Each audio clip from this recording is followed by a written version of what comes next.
রাজনীতি তো মানে আমাদের এটাই রাজনীতির গণতন্ত্রের সৌন্দর্য যে প্রতিপক্ষকে আপন করে নেওয়া। ওদের রাজনীতি আমাদের আদর্শগত হয়তো আমাদের দূরত্ব আছে থাকবে, কিন্তু রাজনীতিতে তো আমাদের আমরা জানি যে ভিন্ন মত ভিন্ন পথ থাকবে, কিন্তু ব্যক্তিগত সম্পর্ক এবং আমাদের রাজনৈতিক যে কালচারটা সেটা আমরা একটু আবার ভিন্ন করতে চাই, যে তারা আমাদের প্রতিপক্ষ বন্ধু প্রতিপক্ষ, কিন্তু তারা আমাদের বা শত্রু নয়, এবং তারা তাদের সাথে সবার সাথে আমাদের যে সম্পর্কটা থাকবে বা একটা গণতান্ত্রিক যে রাজনীতির যে মানে গণতন্ত্রের যে পূর্ব শর্ত পরম সহিষ্ণুতা, সেই সহিষ্ণুতা আমরা যদি নেতৃবৃন্দরা আমরা যদি প্রদর্শন করতে পারি, আমরা যদি সেটাকে এই সম্পর্কটা আরো সুদৃঢ় করতে পারি, পারস্পরিক যে সৌহার্দ্য ভ্রাতৃত্বকে যে আমরা আরো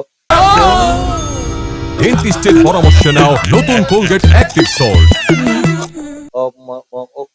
প্রস্তুত করতে পারি, তাহলে আমাদের জনগণের মধ্যে নেতাকর্মীদের মধ্যে একটা ইতিবাচক প্রভাব পড়বে, এবং এটা রাজনীতিতে আমি মনে করি এই কালচারটা আমাদের অব্যাহত থাকা উচিত, যে অতীতে এর মতো মানে আমাদের যে ফ্যাসিস্ট সরকারের আমলে যে প্রতিপক্ষকে নিশ্চিহ্ন নির্মূল করার যে রাজনীতি ছিল, সেই রাজনীতি আমরা পরিহার করে আমরা রাজনীতির যে মানে আমাদের গুণগত পরিবর্তন, যেটা সেই গুণগত পরিবর্তন আমরা আনতে চাই জনগণের সাথে। আমরা যে মানে রাজনীতিক যার যার মত যার যার পথ যার যার আদর্শ করবেন, আমরা তার সব সম্মান করবো, আমরা সমাজে একসাথে থাকবো, পারস্পরিক আমাদের মধ্যে একটা চমৎকার সম্পর্ক থাকবে। আমরা আমাদের অবস্থান থেকে আমাদের সবার সাথে একটা ব্যক্তিগত সম্পর্ক, পারিবারিক সম্পর্ক, রাজনৈতিকভাবে আমরা আমাদের অবস্থান থেকে আমরা সবার সাথে একটি সুসম্পর্ক রাখতে চাই। সমাজে একটি সুন্দর সমাজ নির্মাণের ক্ষেত্রে এটা একটা মানে উদাহরণের জন্য থাকে আমাদের মধ্যে সেই সম্পর্কটা আমরা অব্যাহত আমরা আমরা রাখতে চাই। মেসেজ আমরা দিতে চাই যে শ্রদ্ধাভাজন জাতীয় নেতা জনাব নবনির্বাচিত নরসিংদী সদরের আসনে এমপি মহোদয় খায়রুল কবির খোকন ভাই আমার বাসায় এসেছেন। এটা আমি মনে করি নরসিংদী রাজনীতি একটি টার্নিং পয়েন্ট।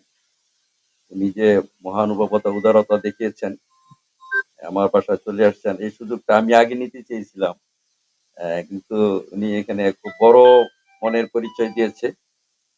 উনি যে কথাগুলি বলেছেন এগুলি আমারও কথা। আমরা নরসিংদী শুধু নয়, জাতীয় রাজনীতি একটি গুণগত পরিবর্তন আমরা এই আসুক, এটা আমরা চাই।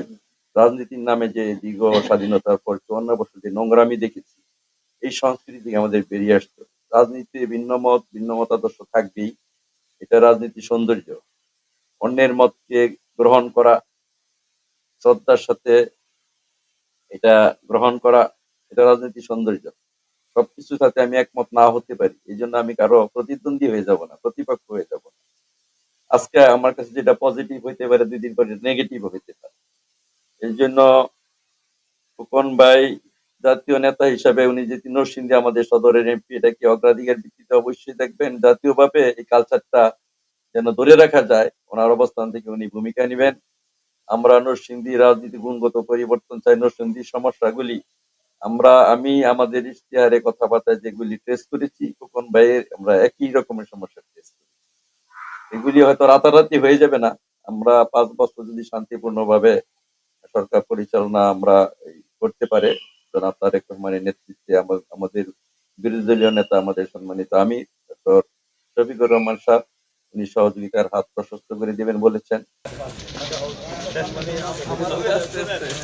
আমাদের গুরু সাহেব ছিলেন, আমি ওনার সম্পর্কে একটা সুশব্দ করি নাই, না না, কিন্তু দেখা যায় আমার এলাকায় কোনো কাজ করে